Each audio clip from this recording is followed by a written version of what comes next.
증시가 그래도 목금 이렇게 반등을 연달아 해줬거든요. 증시가 상승 마감했습니다. 또 월가에서는 이번에 상반기 마지막 파티를 즐겨라 이런 얘기도 있어요. 그래서 요 얘기도 한번 해보고 반등이 이어질지 개인적인 의견도 한번 말씀드려 보겠습니다. 일단 증시가 이번 주 기준으로는 반등을 그래도 해줬습니다. 조용히 야금야금 올라가고 있고요. 우량 성장주들 애플부터 테슬라까지 쭉쭉쭉 있는데 올해 수익률 다 플러스. 3대 지수 S&P 500, 나스닥, 다우지수, 반도체 지수, 심지어 채권까지도 올해 플러스. 야, 빨간불이 하나도 없습니다. 물론 작년에 워낙 역대 최악의 해를 맞아서 그런 것도 있지만 올해 현재까지는 분위기가 아주 양호한 편이고요. 그리고 맨 오른쪽에 여기 숫자가 제가 한 번씩 말씀드리는 200일선이라는 게 있습니다. 이게 장기 추세선, 경기선이라고도 불리는 200일 이동평균선 위로 올라갔을 때 이 숫자가 플러스가 되는데요. 여기 시총 1, 2 애플 마소가 200일선 위로 올라탔다는 얘기가 되겠습니다. 여기 마이너스 보이시죠? 구글 알파벳 같은 경우는 마이너스 적혀 있는데 이런 거는 아직도 200일선 밑에 있다는 얘기입니다.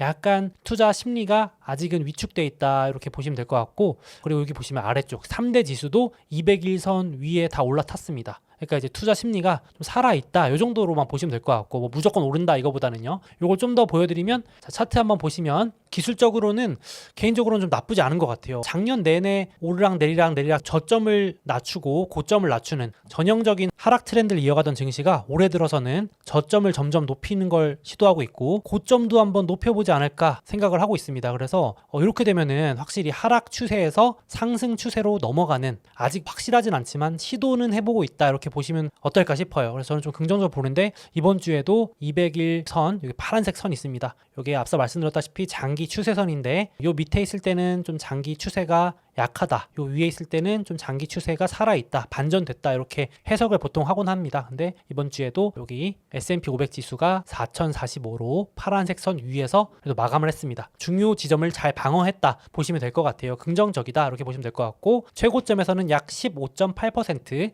정도 하락해 있습니다. 그리고 나스닥이 고점에서 작년 1년 넘게 하락하다가 올해 처음으로 2월, 3월 들어서 200일선 위에서 올라타 있어서 저도 200일선을 잘 지지하고 올라가는가, 기술적으로도 심리가 살아있을까 봤는데 그래도 주 후반부에 이렇게 보이시죠? 파란색 선 위로 올라탄 모습을 보실 수 있습니다. 나쁘지 않죠? 그래서 여기도 역시 나스닥도 저점을 점점 높이려고 하고 있고, 이번에 한번 봐야겠지만 고점을 한번 높여볼 수 있지 않을까 해서 추세 전환을 한번 노려봐도 되지 않을까 싶어서 상반기 긍정적으로 봐도 되지 않을까 싶은데, 일단 기술적으로는 그렇습니다. 여기 심리가 좀 살아나고 있는 모습이고요. 워낙 작년 내내 안 좋았기 때문에 심리가 지금 현재는 고점에서 27% 정도 빠져 있습니다. 지금 많이 오른 것 같겠지만 여전히 거의 최저점 수준입니다. 그래서 지금도 나쁘지 않은 가격대 같은데요. 저는 개인적으로는 나스닥은. 그래서 나스닥 매력도도 좀 더 있는 것 같고요. 다우지수는 빠진 게 없습니다. 이미 나스닥 S&P 500보다 먼저 올라가지고 요즘 조용하죠. 횡보합니다. 이번 주에도 좀 빠지는 척 하더니 여기 파란 선을 콕 찍고 다시 올라왔습니다. 그러니까 200일선만큼은 어떻게든 지키자라는 심리가 있는 걸로 보여져요. 그래서 다우지수도 고점에서 마이너스 10%더 빠져주면 손이 나갈까 말까 할 텐데 다우는 거의 안 빠집니다. 시장 지수가 10%도 안 빠지면 조정 정도죠. 하락이라고 보기도 애매한, 아주 방어를 잘하고 있습니다. 정말 아메리카 이즈 스트롱, 미국 경기가 강하다고 하니까 경기를 보여주는 다우지수는 거의 안 빠지고 있습니다. 이렇게 주가 반등의 요인이 3가지 정도로 정리가 되더라고요.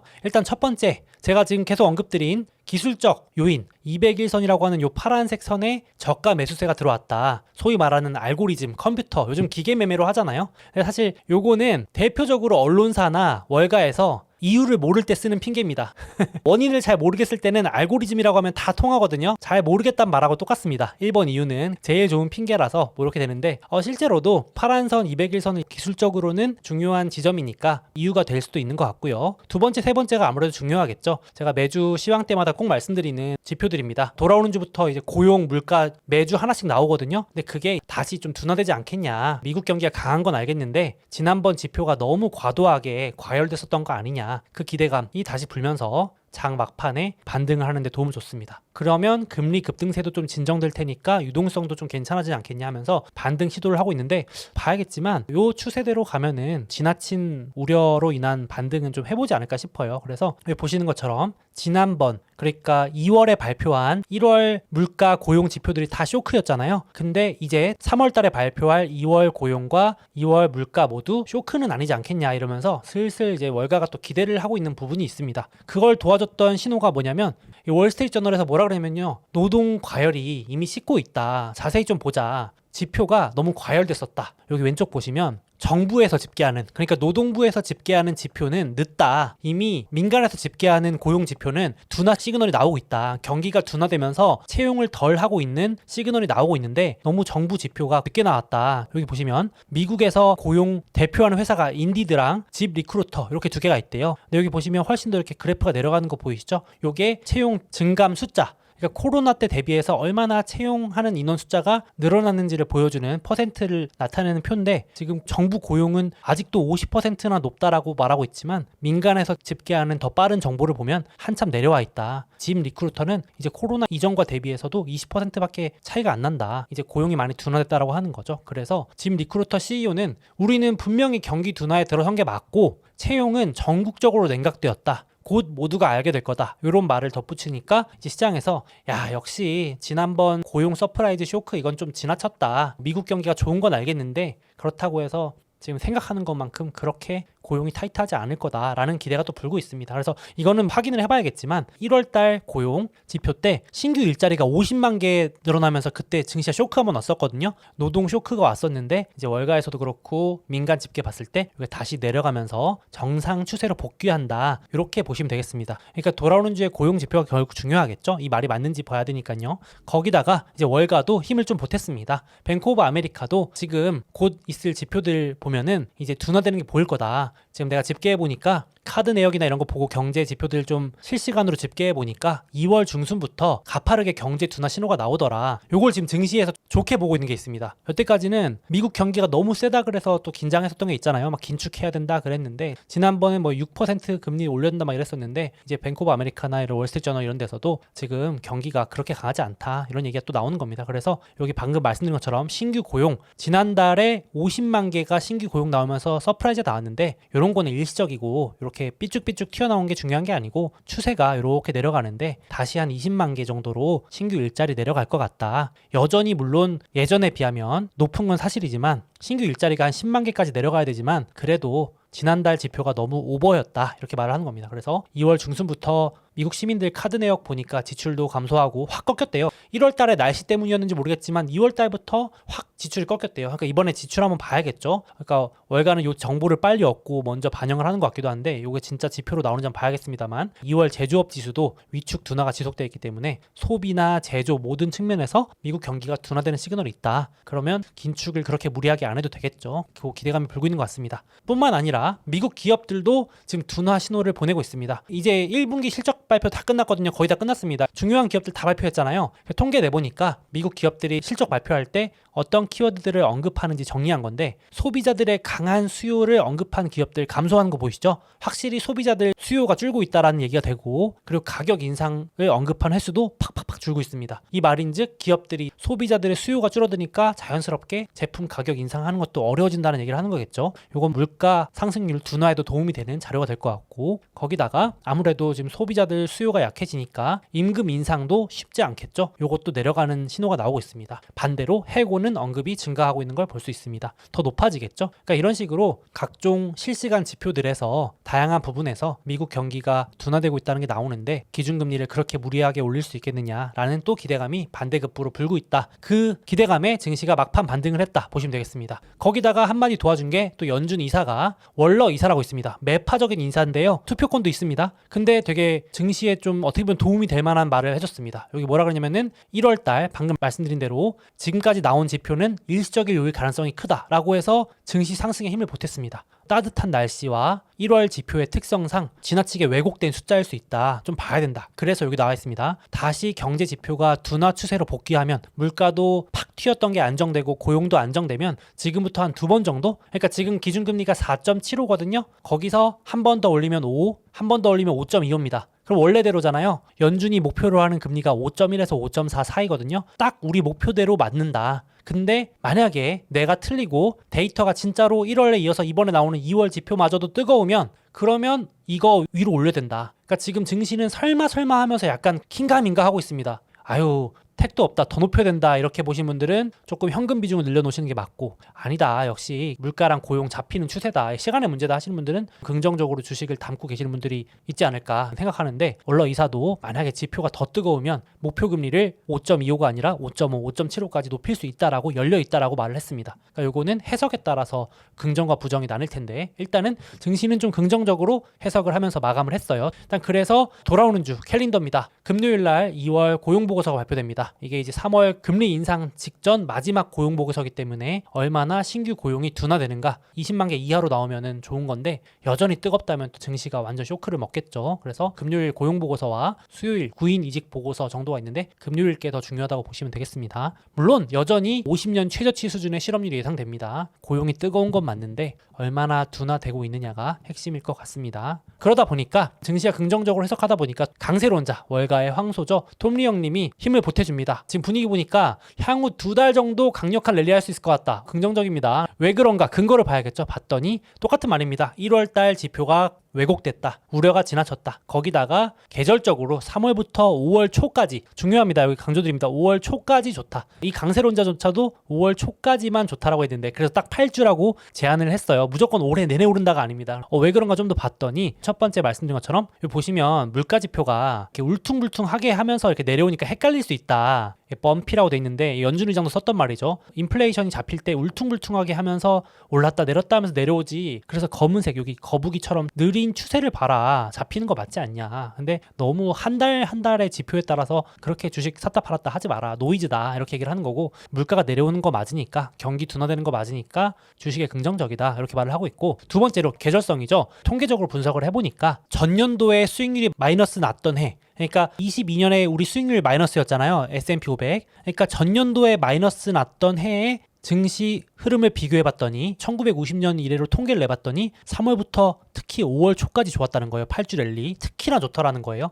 요거를 좀 더 디테일하게 보여드리면, 전년도 수익률이 마이너스이면서 올해처럼 연초에 아주 강하게 플러스 1% 이상으로 상승 시작하는 해는 거의 70년 역사상 7번 있었대요. 요거 7번 있었는데 오를 확률이 100%였다. 그러니까 이건 통계적인 거니까 언제나 통계 예외는 있잖아요. 참고 정도 해주시면 좋을 것 같아요. 그래서 지금 같은 상황에서 3월, 4월은 파이어였다, 완전 불장이었다라는 거죠. 불장, 좋은 의미에서 불입니다. 그래서 과거 7번 평균 내보면 이렇게 3월에서 5월까지 움직였다라는 얘기인데, 이 톰리 형님의 말이 조금 못 믿어가지고 직접 찾아봤거든요. 그랬더니 전체 증시를 보더라도 3월에서 5월까지는 나쁘지 않습니다. 약세장일 때도 오르는 편이고 평소에도 좋고, 대통령 집권 3년차만 따로 놓고 봐도 좋습니다. 근데 조심해야 될 거는, 여러분들 5월에 팔고 떠나라는 말 들어보셨나요? 셀인 메이, 주식 투자하시면 이런 말 꼭 들어보실 텐데, 이게 실제 통계상으로도 5월부터 증시가 좀 조정을 보이는 경향이 있거든요. 그러니까 통계적입니다. 그래서 5월에 팔고 떠나라 이런 말 한 번씩은 들어보실 거예요. 그래서 톰리도 이제 5월 초까지는 좋다, 여기 보시면 약세장일 때도 좋고 평균을 내봐도 좋고 뭐 이런 얘기를 하는 겁니다. 근데 실제로 약세장이 보통 이제 그래서 하반기에 약하잖아요. 이렇게 5월부터 빠집니다, 이렇게, 그죠? 그리고 강세장일 때도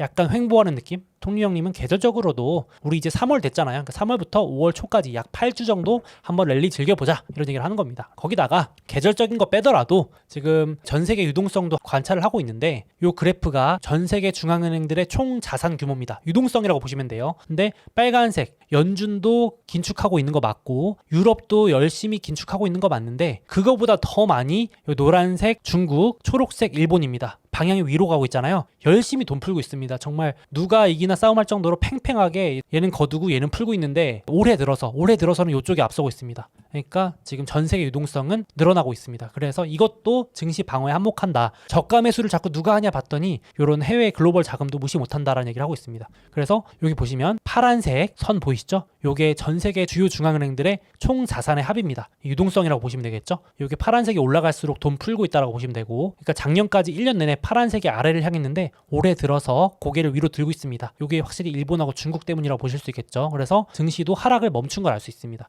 물론 지금 유럽도 그렇고 미국도 그렇고 긴축을 가속화한다는 얘기도 나오는데, 그렇게 된다면 또 다시 방향이 아래로 향할 수도 있겠죠. 근데 지금 제가 봤을 때 당장은 와리가리 하면서 횡보할 수 있을 것 같아요. 그래서 증시도 약간 유동성 더 이상 줄어들진 않네 하면서 긍정적으로 해석을 하고 있는 모습인 것 같기도 한데, 상반기는 좀 그래서 괜찮다고 해석이 되는 것 같습니다. 기사에서도 아무도 예상 못한 1조 달러가 어디서 왔나 봤더니 일본하고 중국의 중앙은행이 돈 푼 것 때문이다 라고 기사가 난 모습입니다. 그러니까 미국이 무조건 쪼인다고 돈이 사라지는 게 아니다. 지금 일본 일본하고 중국은 돈 풀고 있다. 이것도 보시면 될 것 같아요. 그러다 보니까 인상 깊은 보고서가 하나 있어가지고 가져왔는데, 스티펠이라고 하는 이 월가의 한 기관이 보고서를 냈어요. 근데 약세론자인데 이 스티펠조차도 이번 주 보고서에 상반기 파티 좀 즐기자, 마지막이라는 게 좀 찜찜하시죠. 마지막이라고는 하는데 이분은 약세론자지만 사실상 이분은 폭락보다는 앞으로 좀 미국 증시가 횡보할 것 같다, 박스권일 것 같다라고 계속 주장하는 분이에요. 근데 올해 상반기는 그래도 좋을 것 같다라고 했습니다. 긍정론이죠. 일단 근거, 여기 한마디 인상 깊었던 건 보고서 제목에다가 지금처럼 비관론자들이 한 목소리로 합창할 때는 진짜 하락은 없다. 모두가 다 이렇게 똑같이 비관론을 얘기하면 또 기가 막히게 하락이 없고 상승을 하잖아요. 근거를 좀 더 봐야겠죠. 일단 하반기 전에 왜 즐겨두라는지 보니까 일단 아주 구체적으로 보고서를 냈습니다. S&P 500이 지금 여기입니다. 4050인데요. 4300까지 상반기 괜찮다. 5에서 10%, 잘하면 15%까지 오를 수 있다. 전 고점 정도까지는 노려볼 수 있다라고 얘기를 하는 건데, 역시 1, 2번 여기 보시면 상반기 랠리의 근거는 당장 침체가 없을 것 같다. 확실히 본인이 약세론자지만 미국 경기가 생각보다 좋아가지고 당장은 쇼크가 올 것 같지 않다. 저도 이거 공감합니다. 그러니까 둔화는 되고 있는데 솔직히 지금 뭐 상반기에 갑자기 침체가 오는 거는 확률상 낮지 않나 싶어요. 그래가지고 그동안 우려가 과도했던 거 해소되면서 좀 오를 수 있고, 그리고 2분기에 어찌됐든 간에 5월, 6월, 7월 사이면 연준의 금리 인상이 중단되기 때문에 보통은 증시가 금리 인상 중단을 일단은 호재로 보죠. 단기 호재로. 그래서 상반기는 요 기대감이 계속 불면서 조정을 받겠지만 오를 것이다. 상반기는 좋은데, 근데 이제 하반기로 가면서 복합 이슈가 나올 것 같다. 요거는 구독자분들도 아마 많이 들어보신 얘기일 것 같아요. 하반기에 자칫 잘못하면은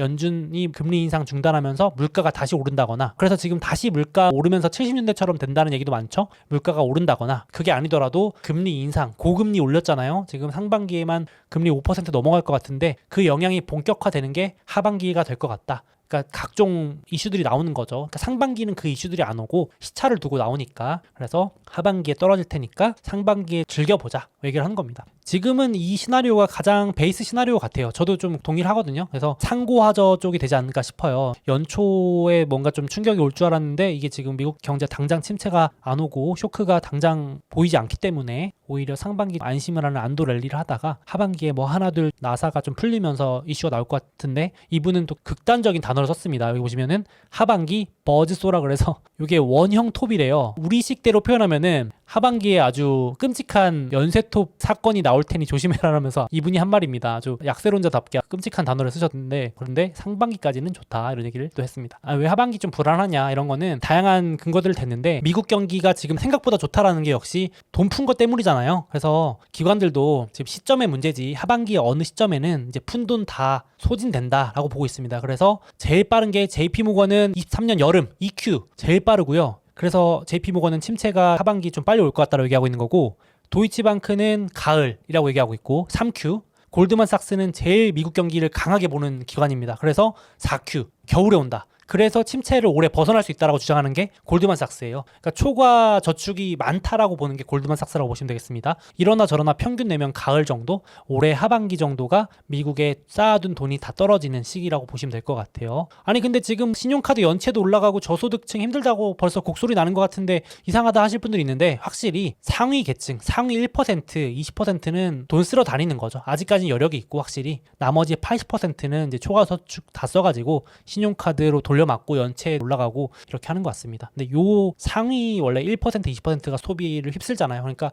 요 부분들이 소진되는 게, 요 계층이 소진되는 게 하반기 어느 시점으로 보고 있는 것 같습니다. 또 하나 더 흥미로웠던 게 골드만삭스가 이번에 이런 얘기를 하더라고요. 요것도 표로 보니까 참 공감이 되던데, 지금 미국의 주택담보대출 금리, 모기지 금리 이자가 거의 7%에 육박하거든요. 근데 이렇게 높은데 왜 문제가 안 터지냐면, 미국 가계 99%, 그러니까 대부분이 이미 저금리로, 보통 대부분 3%, 여기 제일 많은 게 보이시죠? 3% 내외로 대출받은 가계가 대부분이기 때문에 지금 연준이 금리 인상하는 거에 아무 영향을 안 받는다라는 거예요, 골드만삭스가. 그래서 아직은 영향이 없다. 미국은 또 고정대출이거든요, 대부분이. 그래가지고 요게 시간이 좀 필요하다. 여기 있는 사람들이 만기가 와서 갈아타기, 대환대출 혹은 신규 대출, 집 살 일이 있어서 대출을 받으면 그때 이제 영향을 줄 거다. 그러니까 지금은 미국 경제가 끄떡없는 것처럼 보일 수밖에 없다 얘기를 하더라고요. 당장 대출 이자가 안 늘어나는 겁니다. 뉴스에서는 자꾸 연준이 금리 올린다 그러는데 대출 이자는 안 올라간다고 보시면 될 것 같아요. 그래서 당장 영향이 없는 이유 중에 하나다. 세 보이는 이유 중에 하나다. 라고 보시면 되겠습니다. 그러다 보니까 이제 월스트리트저널이 이번 주에 뭐라 그러면은 전 세계 경기가 너무 좋아서 문제다라는 얘기까지 합니다. 전 세계 경기가 너무 좋으니까 중앙은행들한테는 나쁜 뉴스다. 왜냐면은 이번 주에도 경기를 대표하는 PMI 지수에서 중국하고 유럽이 서프라이즈가 나버렸습니다. 이번에 회복을 해버렸어요. 이 숫자가 50보다 높으면 PMI 지수라는 게 50보다 높으면 회복, 확장이고요. 50보다 아래면 둔화 혹은 심하면 침체까지 내려가는 건데 중국이랑 유럽이 침체 구간에 있다가 올라와 버렸습니다. 그러니까 야, 미국이 버티는 사이에 유럽하고 중국까지 회복을 해버리면 이거 전 세계 호황이에요. 그래서 이 기사에서 대호황일 정도다 지금 사실 냉정하게 보면 뭐 이렇게까지 말하고 있습니다. 그래서 말씀드린 것처럼 중국은 제조업 지수가 부양책 덧불인지 몰라도 리오프닝 효과인지 몰라도 50 위로 다 올라와 버렸죠. 11년 만에 최고랍니다. 제조업, 서비스업 모두 다 이것만 보면 호황에 진입하는 구간이라고 볼 수 있고 유럽도 역시 제조업은 좀 약하긴 한데 유럽이 또 서비스 기업들이 많잖아요. 관광업 하잖아요. 역시 프랑스, 뭐 명품, 뭐 이탈리아, 스페인 관광지잖아요. 이렇게 반등하는 모습입니다. 서비스업 위주로 독일도 물론 독일은 제조업이 아직 회복을 못하고 있지만 서비스업 위주로 반등. 그래서 종합적으로는 반등세를 보이고 있습니다. 이러니까 소비가 살아나고 서비스업 경기 좋아지니까 물가가 막 올라가니까 유럽 중앙은행이 3월 중순에 빅스텝 하겠다고까지 얘기를 했죠. 거의 확실시 되고 있습니다. 그러니까 이제 긴축기조 하는데 미국도 지금 지표로만 봤을 때 너무 좋죠. 여기 보시면 이번 주에 발표된 건데 초록색이 서비스업입니다. 참 아이러니한 게요. 서비스업은 강력하고 제조업은 요 밑에 검은색 아래로 가는 거 보이시죠? 둔화입니다. 그러니까 지표가 두 개가 다릅니다 지금. 그래서 한 월가에서도 아이러니하다. 미국 경제에 큰 비중을 차지하는 이 서비스업. 미국의 소비가 70%니까 서비스업이 중요한 거 맞거든요. 전체 미국 경제를 보여주는 서비스는 강력한데 이제 경제 사이클을 보여주는 이 제조업, 특히 한국이랑 연관이 많이 돼 있죠. 이 반도체랑도 연관돼 있는 제조업 사이클 지수는 둔화가 되고 있다. 그러니까 선행 지표겠죠. 그러니까 지금은 강한데 선행 지표는 둔화되고 있다. 이렇게 보시면 될 것 같은데 이러나 저러나 현재 미국 경기는 강력한 건 맞다. 이렇게 되겠죠. 그러다 보니까 이번 주에 처음으로 이게 공개됐습니다. 미국의 금리 인상 전망에 대한 시장의 예측치인데 원래는 23년 말까지만 나와 있다가 이번 주에 처음으로 24년이 공개됐습니다. 와, 그러니까 보시면요. 지금 미국 경기가 너무 좋으니까 언제까지로 금리 인하가 밀렸냐면은 24년 3월까지로 금리 인하 시점이 밀렸습니다. 세상에. 와, 계속 밀리는 거예요. 미국 경기가 너무 좋으니까. 자, 올해 3월에 한번 올리고 5월에 올리고 6월 달까지 올려서 최종 금리 5.5를 무려 연말까지도 아니고 내년 1월까지 유지하는 걸로 이제 확률입니다. 물론 이게 지표에 따라 바뀌겠지만 지금 기준으로 이렇습니다. 초고금리를 유지하다가 내년 3월, 5월, 7월에 팍팍팍 낮추는 겁니다. 그러니까 이거를 보시고 해석을 아마 각자 다르게 하시겠지만 저는 이걸 딱 보는 순간에 야, 이거 내년으로 이제 충격이 밀린 만큼 내년에 좀 더 충격이 이쪽에 올 수 있겠다. 왜냐면은 고금리가 그만큼 더 오래 유지될 테니까 이 표에 따르면 그러니까 고금리가 기간이 짧을수록 충격도 짧을 텐데 오래 유지한 만큼 누적된 효과가 나오지 않을까. 이건 뭐 저의 생각입니다. 여기부터는 개인적인 생각인데 좋게 생각하면은 올해는 당장 쇼크가 없다는 거니까 올해 상반기 정도는 증시랑 실물 경제 당장은 문제가 없어 보인다. 그러니까 증시도 아마 금리 올리는 동안에는 오히려 호재로 받아들이지 않을까 싶을 정도로 이렇게 되고 올해 하반기로 갈수록 증시가 침체 대비를 하던가 실물 경제 쇼크를 좀 우려하지 않을까 싶어요. 보면 내년 여름에 금리를 인하했는데도 4.75입니다. 금리를 내년 여름에 인하했는데도 지금하고 똑같습니다. 진짜 고금리는 고금리예요. 최근 10년 동안 이렇게 높은 금리를 겪어보지 않은 증시인데 과연 이렇게 오래 금리 유지하면 쇼크를 잘 견딜 수 있을까 싶기도 한데 그래서 지금 좀 비관론자분이나 현금 많이 들고 대비하시는 분들은 요거 걱정하시는 거잖아요. 이제 연준이 금리 인하할 때 쇼크가 올 때 증시가 충격을 받기 때문에 보통 그렇거든요. 예외 없이 첫 금리 인하 시점이 가장 위험하거든요. 증시도 보통 쇼크가 오니까 지금도 주식 안 사고 현금 보유하고 기다리시는 분들 요거 기다리시는 거예요. 맞죠? 그래서 증시 쇼크가 대부분 첫 금리 인하 부근에 발생하니까 저 앞에 보여드린 도표에 따르면 내년 상반기가 위험해지는 거죠. 근데 이제 요거만 보고 기다리면서 현금만 들고 있다가 또 놓치면은 또 그러니까 말처럼 이게 쉬운 게 아니니까 저는 이제 일정 부분 현금도 가져가고 주식도 분할 매수 쌀 때마다 해놓자는 논리인데 그러니까 요걸 보더라도 올해 상반기는 오히려 긍정적으로 봐도 되지 않을까. 올해 하반기가 조금 이슈가 좀 불거지지 않을까 개인적으로 생각을 합니다. 그러다 보니까 석학들이나 전 연준 인사들 그러니까 현역은 지금 계속 망설이는데 확실히 현역이 아닌 분들은 경고를 하는 거죠. 대표적으로 전 재무부 장관 레리 서머스 현 하버드대 교수인데요. 빨리 올려라. 그냥 빨리 3월에 빅스텝해서 빨리 올려야 쇼크를 짧고 굵게 끝내서 V자 반등을 만드는 게 낫지 않겠냐라고 하는 거고 지금 연준은 계속 망설이고 있잖아요. 아니다 괜찮다 버텨보자 이러면서 그렇게 하다가 나중에 더 충격 온다 얘기를 하는 겁니다. 심지어 전 오바마 행정부의 백악관 경제자문위원장인 제이슨 퍼먼도 기고글을 내면서 빨리 제발 올리자 6%까지 가더라도 그게 낫다. 이러면 물가도 못 잡고 경제 충격도 못 피한다 이렇게 얘기를 하는 겁니다. 일리가 있죠. 근데 참 전 재무장관이나 전 경제자문위원장은 이렇게 강경하게 말하는데 현직에 있으면 그게 쉽지는 않은 것 같아요. 그렇죠? 직접 하는 사람하고 옆에서 이렇게 조언하는 사람하고 쉽지가 않죠. 실무자랑 말하는 사람하고 또 다르니까 입장이 좀 다르니까. 그러니까 이제 닥터둠 루비니 교수가 매주 요즘 나오시는데 이분은 워낙 극단적인 비관론자라서 제가 소개는 잘 안 하는데 이번 주에 또 보니까 이런 식으로 얘기하는 겁니다. 지금 연준 봐라. 물가도 잡을 생각도 없고 금리도 잘 못 올리고 성장률도 지금 낮아지고 있는데 이러니까 전형적으로 70년대식 스태그플레이션 아니냐. 근데 제가 봐도 지금 스태그플레이션이 나오고 있죠. 그러니까 한국도 그렇고 전 세계가 경제 성장률은 낮아지는데 물가는 올라가면서 침체에 접어드는 둔화에 접어드는 스태그인데 이분은 한 발 더 나가가지고 전 세계 지금 부채가 많잖아요. 그래서 부채 충격까지 더해질 거다. 그래서 이번에 책도 내셨던데 아마 그런 자극적인 얘기들이 많이 담겨 있겠죠. 그래서 쇼크가 겹쳐서 무섭게 와서 올해 하반기에 증시 폭락이 온다는데 루비니 교수님은 거의 10년째 하락을 외치십니다. 그래서 요 정도 보시면 될 것 같아요. 그래서 돌아오는 주에 역시나 화요일 수요일 날 파월 의장의 발언이 있습니다. 근데 공격을 당하겠죠. 상원, 하원을 하루씩 다 나가서 청문회를 해서 발언을 하는데 아마도 집중 공격을 당할 수 있습니다. 지금도 벼르고 있대요.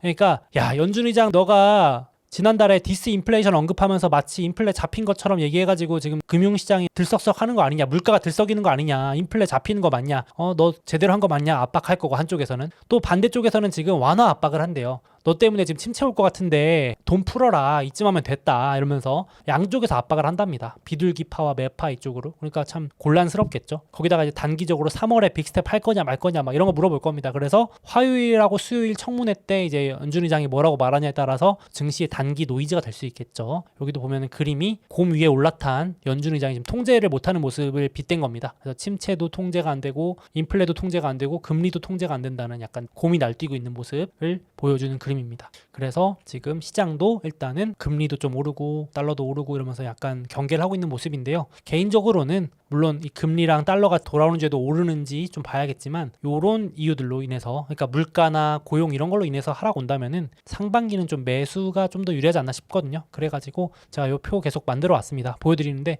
저도 요거 보면서 그냥 매수 걸어 놓을 때도 있거든요. S&P 500 같은 경우는 SPY 시장 지수잖아요. 그래서 돌아오는 주에도 뭐 물가나 고용 경제 지표 쇼크 이런 거는 이제 다 알기 때문에 고용이나 물가 이런 거 다 너무 지겨울 정도로 들으셔서 다 알잖아요. 그래서 그런 핑계는 막 증시의 저점을 깨고 내려갈 만한 악재는 아니지 않나 개인적으로 좀 이제는 생각을 하고 그래서 S&P 500 같은 경우도 여기 있습니다. 위치가 여기 있어요. 낙폭 기준표 만들어 왔습니다. 현재 404불인데요. 영상 찍을 시점에 고점 대비 16% 정도 빠졌기 때문에 여기 있습니다. 그래서 기계적으로 만약에 더 빠진다 그러면은 마이너스 20% 384불, 마이너스 25% 360불 뭐 이런 식으로 분할 매수하셔도 됩니다. 그리고 최근에 또 환율 높아지니까 다시 물어보시는 분들이 많더라고요. 댓글에도 보니까. 근데 제가 진짜 말씀드리고 싶은 거는 환율은 더 높아질지 내려갈지 정말 예측 어렵기 때문에 환율에 너무 그렇게 신경 쓰시기보다는 장기적으로 미국 시장 지수를 내가 모아간다, 싸게 모아간다라는 거에 포커스를 맞추시면은 어차피 환율도 장기적으로 평단가가 낮아집니다. 그래서 환율 신경 쓰시기보다는 미국 시장 지수 S&P 500을 좀 더 모아간다에 포커스를 맞추시면 좋겠고 한 주당 지금 원화로는 한 52만 원 정도 하는데